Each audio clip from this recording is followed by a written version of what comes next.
Magandang umaga po mga guys, mga kaklase. In this video, I will discuss circle equations. So makikita natin dito yung standard form pati yung general form. So yung A, yan yung makita natin dito yung sa X na coordinate. Tapos yung B, yung sa Y coordinates. Tapos yung radius.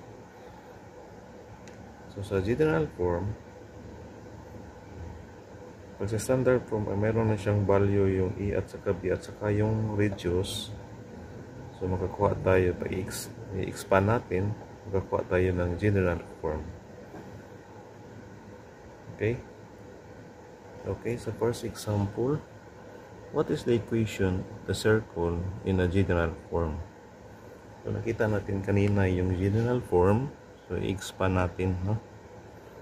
So ito dalawa, x plus 11 x plus 11 plus ito dalawa rin, y minus 9 y minus 9 equals 16. So dalawa siya, dalawa. So multiply natin, x squared. Ito isa is 11x.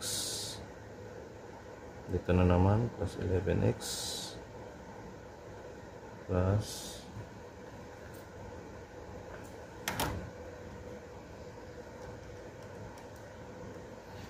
11 times 11, that is 121 plus ito na naman, y squared minus 9y minus 9y tapos positive 81 equals 16. Okay, so x squared, ito that is 22x tapos sabay natin yung ito muna, plus y squared tapos x, ito 22x, ang y na naman that is 18, tapos ang total is 202. Ito 121 plus 81, that is plus 202, transfer yung 16 equals 0.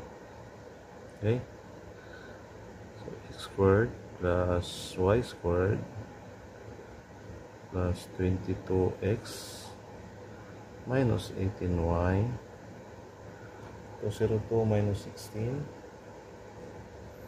that is positive 186 equals 0.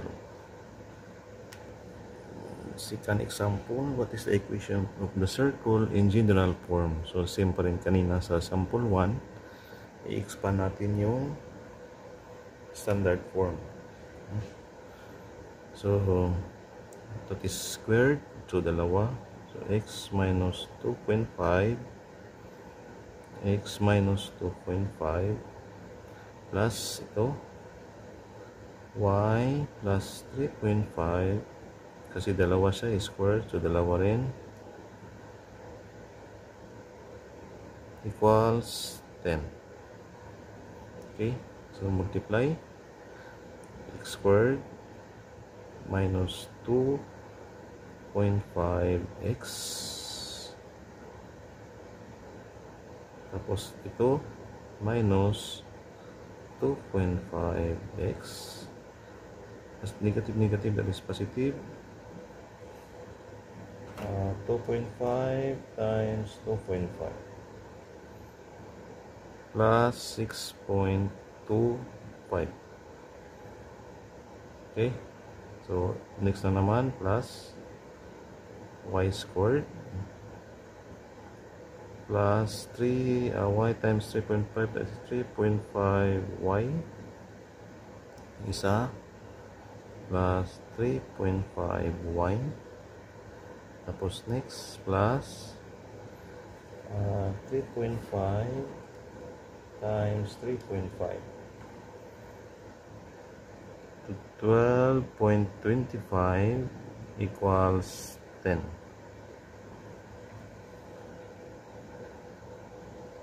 Okay, so 10.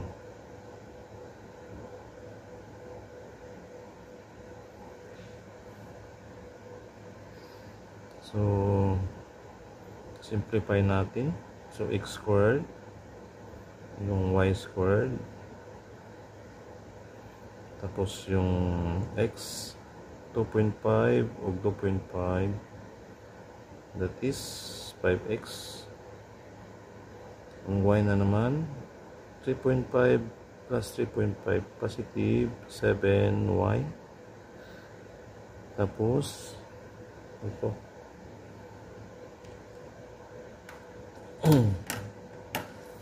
6.25 plus 12.25 plus 18.5, transfer yung 10 minus 10, 0. Okay, so x squared plus y squared minus 5x plus 7y, 18 minus 10, that is plus 8.5 equals 0. Meron tayong given na graph, no? So circle siya, yung nasa center, yung center point, no? So sa standard form, x minus a squared plus y minus b squared plus 2r squared. Okay, so anong given dito? Given dito is yung a 0, diba? Kasi center point. Tapos yung b 0 din, no? Substitute siya, x minus 0 squared plus y minus 0 squared. Ang r mo is 1, 2, 3, 4. Reduce niya is r is 4. So 4 squared. Okay, so write down the equation of the circle in general form. So general form gani, so equals to 0 siya dito, no? Cancel, so x squared plus y squared equals 16. In general form, transfer natin yung 16. So, okay, sa number 4 example, meron tayong center point. Ano yun ang center point? Okay, so ang center point niya is, ano yung x? It's negative 5. Ang y is positive 4. Okay, ang x, wala ang y. Tapos, ang radius niya is dito hanggang dito. So, ilan siya? 1, 2, 3. So, ang r niya is 3. Okay? So, ano yung standard form niya?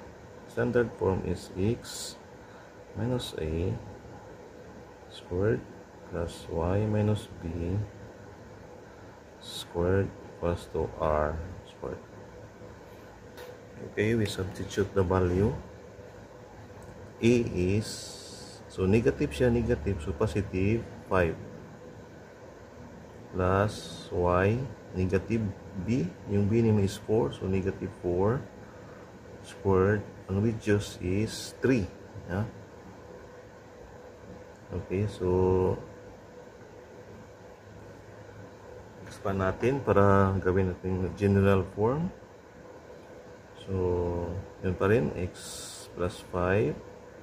Dalawa siya. Plus, ito na naman, y minus 4. Dalawa rin. Equals 3 times 3, that is 9. Okay? So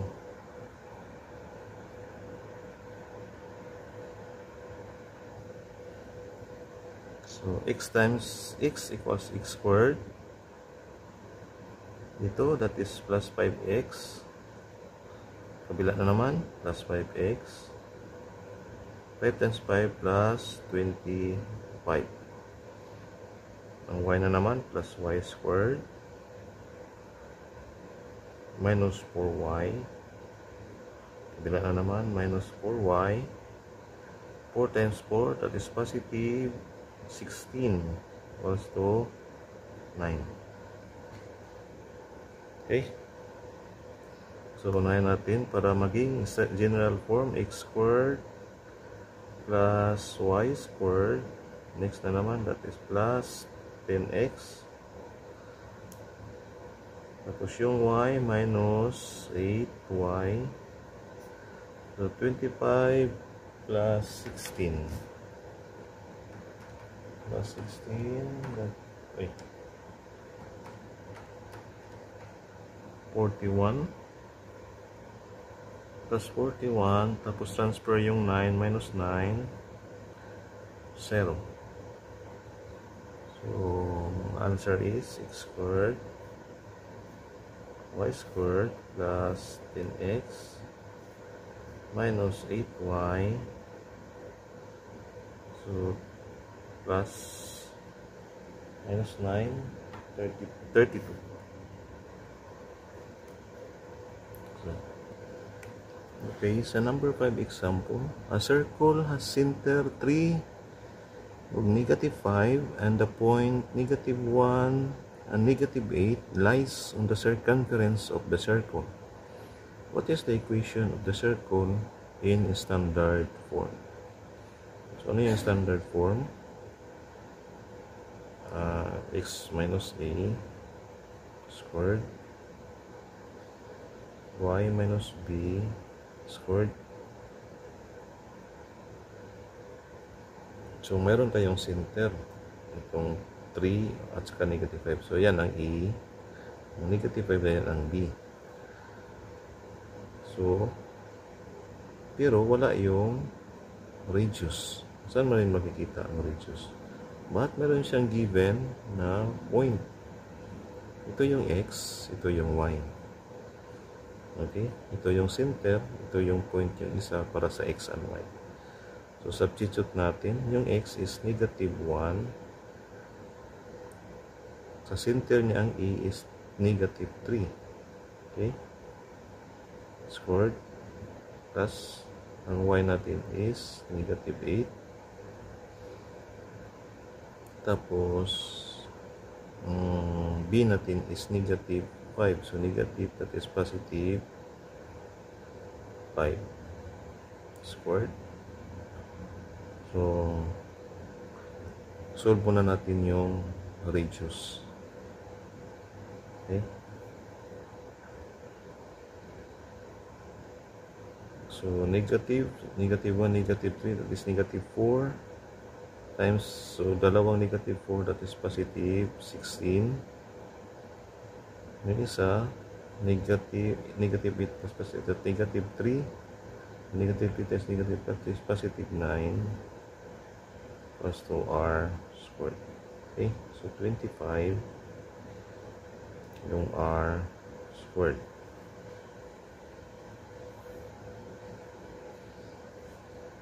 So, sa standard form natin, substitute na natin. Meron na tayong r squared. So, sa standard form, that is x. Gamitin natin yung center. 3 squared plus y. Yung b natin is negative 5, that is positive 5 squared equals to, ang r natin is 25. In this example, what is the center of the circle? X minus 5 squared plus y plus 3 squared equals to 14. That is standard form. So, dali lang tayo mag-get. So, ang standard form natin is xa squared plus y minus b equals to r squared. So, may given na tayong kung ano yung center. Hinahanap nila ang center. Center natin is, kasi ito ay negative. Pag negative siya, ang center natin is maging positive. Mag-change yung sign. So, yung center natin is positive 5. Ang x una. Tapos ang y is negative 3. Okay? Kasi negative kasi siya. So, mag-change yung sign. So, positive 5. Tapos negative 3. Yan ang center. Okay?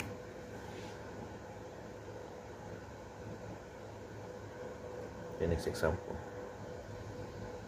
So, next example, what is the radius of the circle x plus 2 squared plus y minus 4 squared equals 36? Yung standard form natin is x minus a squared plus y minus b squared r squared. So, ang hinahanap nila is r. Hindi kasama yung 2. Paano yan? So, ang r squared equals 36. Diba? Paano yun mawala yung squared? So, square root natin. Okay, so cancel. So, ang r natin is 6. Square root of 36, that is 6. Okay, next example. Okay, this example, the number 8. The general form of the equation of a circle is x squared plus y squared minus 16x plus 8y equals 0. So, ang hinahanap is ang standard form. Paano natin i-change to standard form? First, i-regroup natin, no? So, x squared, yung negative 16, isama natin sa x. Okay, plus y squared plus 8y equals 0. So, paano natin yan gawin para maging perfect square?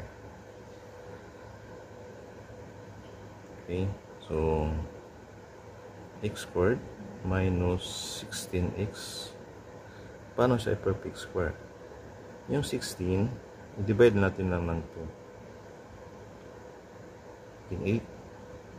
Okay, so squared siya. That is 64. 64. Okay, next yung y squared plus 8y. Paano maging perfect square? So divide natin 8 divide 2 4, tapos squared natin equals to 16. Okay, so plus 16 equals, so plus 10 natin dito para maging 0 pa rin siya. So 64 plus 16.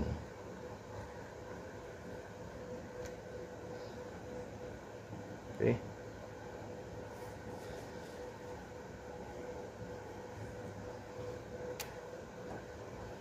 so ano dito? So, perfect square na siya. So, x minus 8 squared. Plus, yung y plus 4 squared. Equals 80. The 9 example. Ito yung general form. So, i-convert natin to standard form. Anong gawin natin? I-regroup natin. So, x squared plus x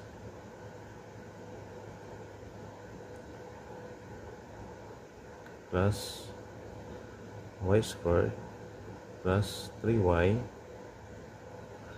Transfer natin yung negative 6.5 naging positive 6.5. Paano natin ito i-perfect square? So x squared plus x, itong x is 1, so 1 divide 2, that is 0.5. So squared natin, ayan, 0.5 times 0.5 equal to 0.25. Okay, so dito is 0.25.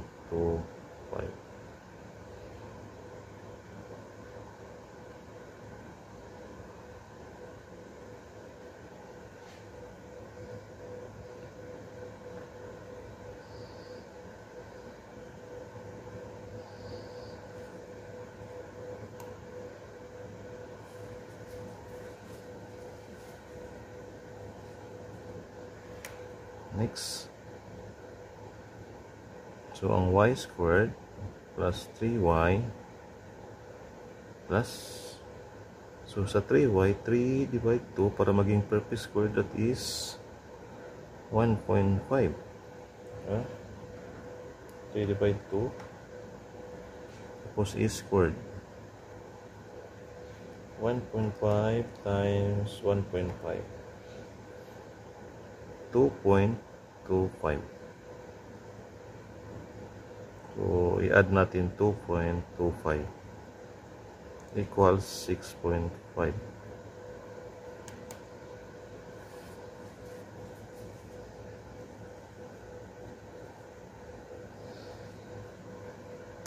So nag-add tayo dito ng 0.25, mag-add pa rin dito sa kabila 0.25, ano sa kabila is 2.25.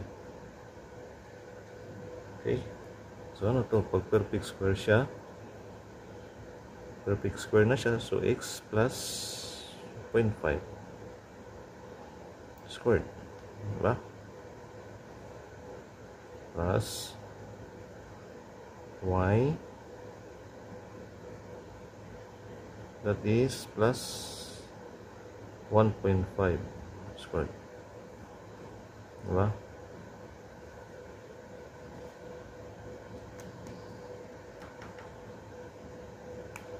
Equals dito 6.5 plus 0.25 plus 2.25, so 6, 8 plus 9, so 9 of the circle.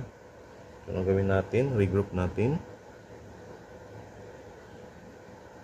with x plus y squared minus 12y. Transfer natin yung 27, negative 27. Okay, same pa rin kanina. Para maging perfect square, so 8 divided by 2, that is 4, so squared, again 16 plus 16. Okay, y squared minus 12y,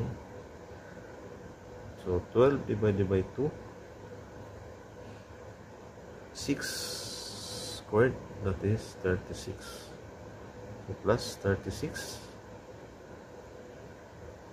equals negative 27, plus natin yung 16, plus natin yung 36.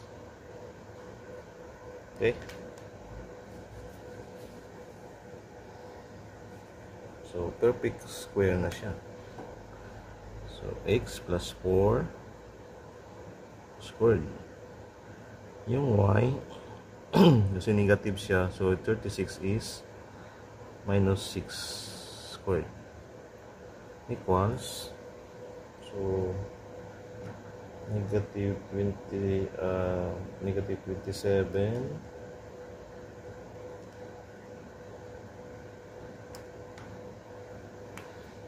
so 25. So ano yung center? Hinahanap yung center. So ito, positive man siya, ang x niya is negative 4, ang y niya is positive 6. Okay, yan ang center of the circle, point. Okay, so last example.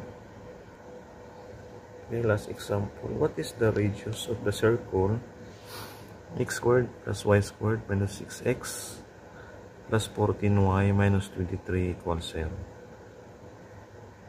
It is general form. Convert natin to standard form. So, i-regroup natin. X squared minus 6x plus y plus 14y. Transfer natin yung 23, naging negative, naging positive. So, okay, so gawin natin perfect square. So, 6 divided 2, that is 3. I-squared natin, 9. Plus 9. Plus ang y. Plus, 14y. So, 14 divide 2, 7. I-squared natin, 49. So, plus 4, 9. So, 23 plus natin yung 9 plus 4, 9. Okay?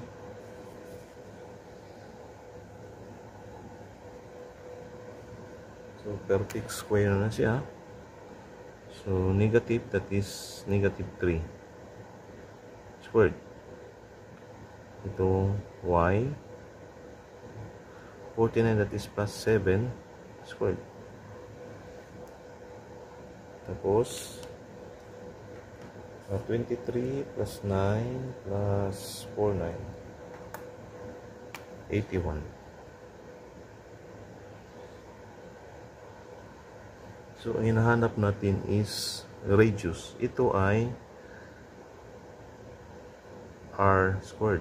Diba? So, r squared, 81. So, paano ang radius? R equals square root of 81. This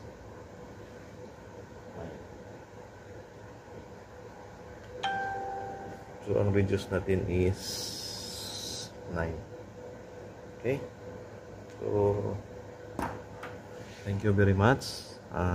Please subscribe and likes these videos. Okay, bye-bye.